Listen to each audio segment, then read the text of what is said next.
Dear students, welcome to philosophy tuition. এই ক্লাসে আমরা দর্শনের অন্যতম শাখা নীতিবিদ্যা নিয়ে আলোচনা করব। অবশ্যই প্রথম থেকে শেষ পর্যন্ত ক্লাসটি দেখবে, তাহলে কিন্তু খুব সহজেই বুঝতে পারবে। ক্লাসটি ভালো লাগলে লাইক করবে, কোনো কিছু জানার বা জিজ্ঞাসা করার থাকলে কমেন্ট করবে এবং চ্যানেলে নতুন হলে চ্যানেলটিকে সাবস্ক্রাইব করে নেবে। তো চলো শুরু করি। তাহলে নীতিবিদ্যার ইংরেজি প্রতিশব্দ কি? নীতিবিদ্যার ইংরেজি প্রতিশব্দ হচ্ছে এথিক্স। ক্লিয়ার? নীতিবিদ্যার ইংরেজি প্রতিশব্দ হচ্ছে এথিক্স। এই এথিক্স শব্দটি এসেছে কোথা থেকে? এসেছে গ্রিক শব্দ এথিকা থেকে।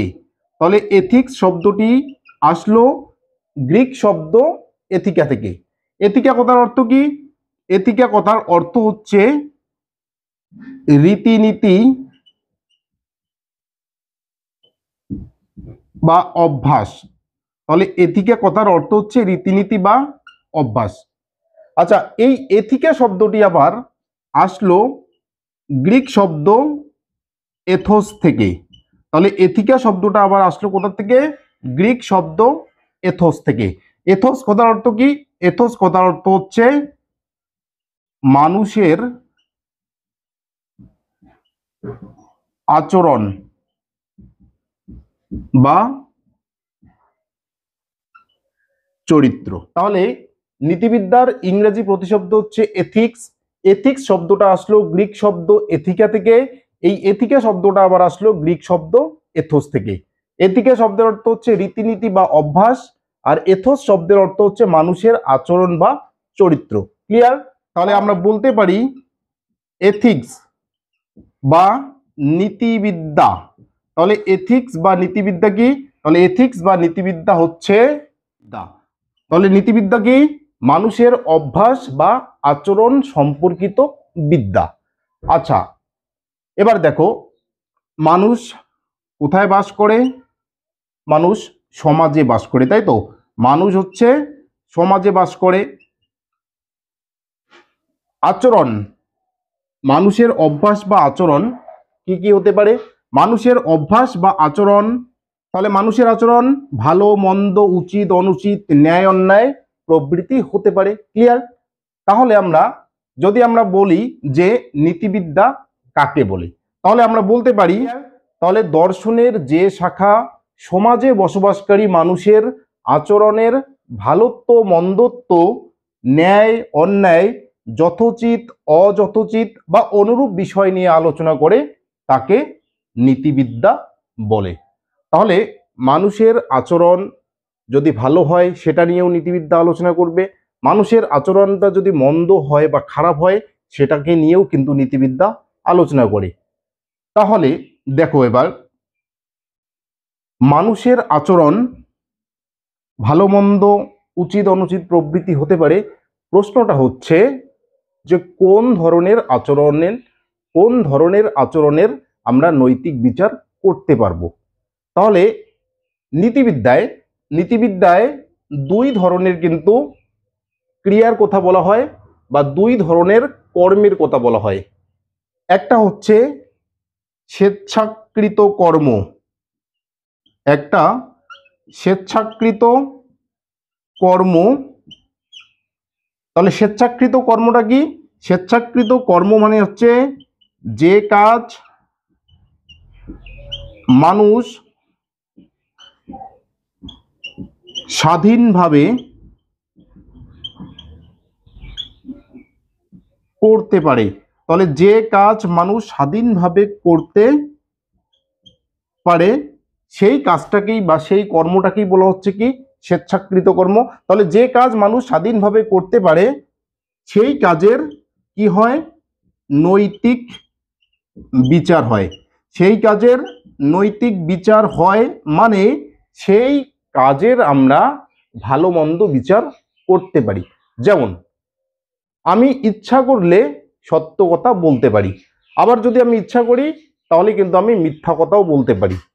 তাহলে দেখো, এই সত্য মিথ্যা বলাটা আমার উপর নির্ভর করছে। তাহলে আমি ইচ্ছা করলেই কিন্তু সত্য কথা বলতে পারি, আবার আমি যদি ইচ্ছা না করি তাহলে কিন্তু সত্য কথা আমি বলতে পারি না বা বলবো না। ক্লিয়ার? তাহলে এই দেখো, সত্য কথা বলাটা আমার উপর নির্ভর করছে, তাহলে আমি এই সত্য কথা বলা বা মিথ্যা কথা বলা নিজের ইচ্ছা অনুযায়ী করছি। তাহলে নিজের ইচ্ছা অনুযায়ী করছি মানে কি, আমি স্বাধীনভাবে এই কাজটা করতে পারছি। তাহলে স্বাধীনভাবে এই কাজটা করতে পারছি জন্য এই কাজটার ক্ষেত্রে আমার নৈতিক বিচার হবে। ক্লিয়ার? আচ্ছা, আরেকটা ক্রিয়া আছে যেটা হচ্ছে স্বেচ্ছাকৃত নয়।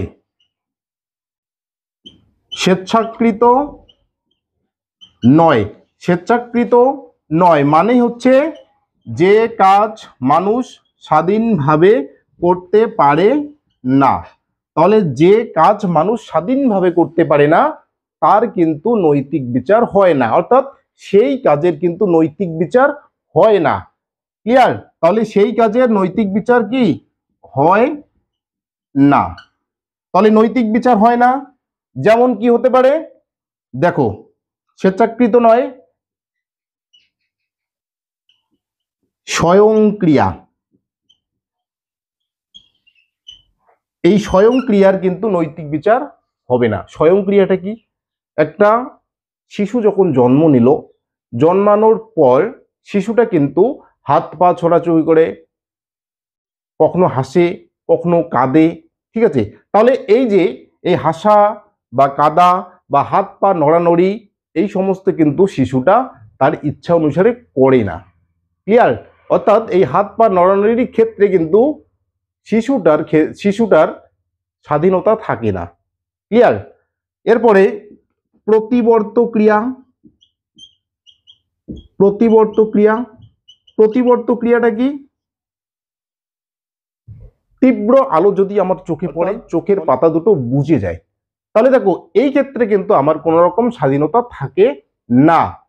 তাহলে এই ধরনের ক্রিয়াগুলোকে বলা হচ্ছে প্রতিবর্ত ক্রিয়া। তাহলে এই ধরনের ক্রিয়ার কিন্তু নৈতিক বিচার হয় না।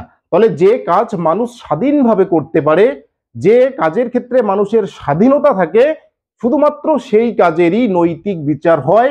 সেই কাজেরই নৈতিক বিচার হয় মানে সেই কাজকে আমরা ভালো বলতে পারি, মন্দ বলতে পারি, উচিত বলতে পারি, অনুচিত বলতে পারি, ন্যায় বলতে পারি, অন্যায় বলতে পারি, প্রভৃতি বিশেষণ সেই কাজের ক্ষেত্রে কিন্তু আমরা প্রয়োগ করতে পারি। আর যে কাজ মানুষ স্বাধীনভাবে করতে পারে না বা যে কাজের ক্ষেত্রে মানুষের স্বাধীনতা থাকে না সেই কাজের ক্ষেত্রে কিন্তু আমরা নৈতিক বিশেষণগুলি প্রয়োগ করতে পারি না। ক্লিয়ার? তাহলে এটা কিন্তু মনে রাখবে। তাহলে শুধুমাত্র দেখো স্বেচ্ছাকৃত কর্মের কিন্তু নৈতিক বিচার হচ্ছে, আর স্বেচ্ছাকৃত নয় এরকম কর্মের কিন্তু নৈতিক বিচার হচ্ছে না।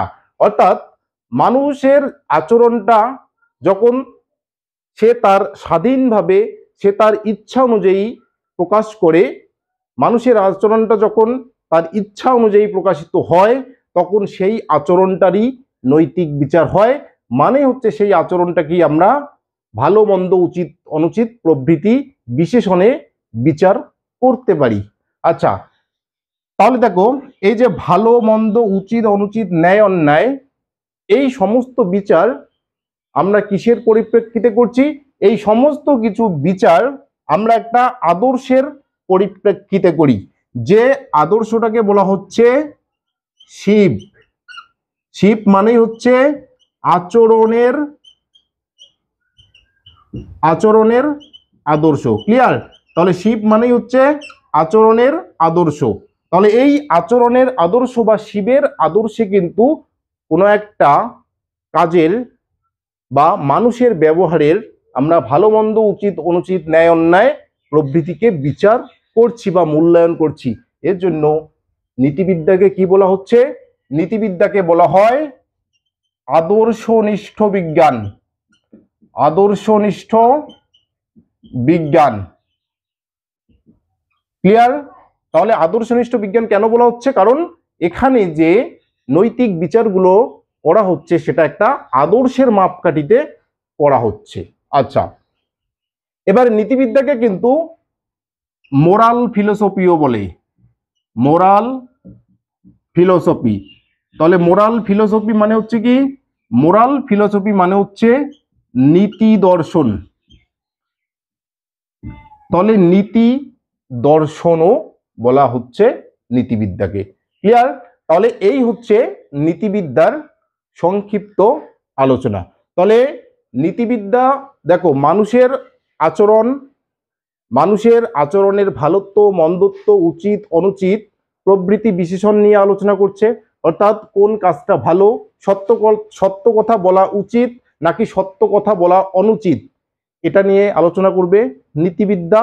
এবার এই সত্য কথা বলছি আমার ইচ্ছা অনুসারে, আবার মিথ্যা কথা বলছি সেটাও আমার ইচ্ছা অনুসারে, তাহলে আমার ইচ্ছা অনুসারে আমি এই আচরণগুলো প্রকাশ করছি, তাহলে এই আচরণগুলোর নৈতিক বিচার হয়।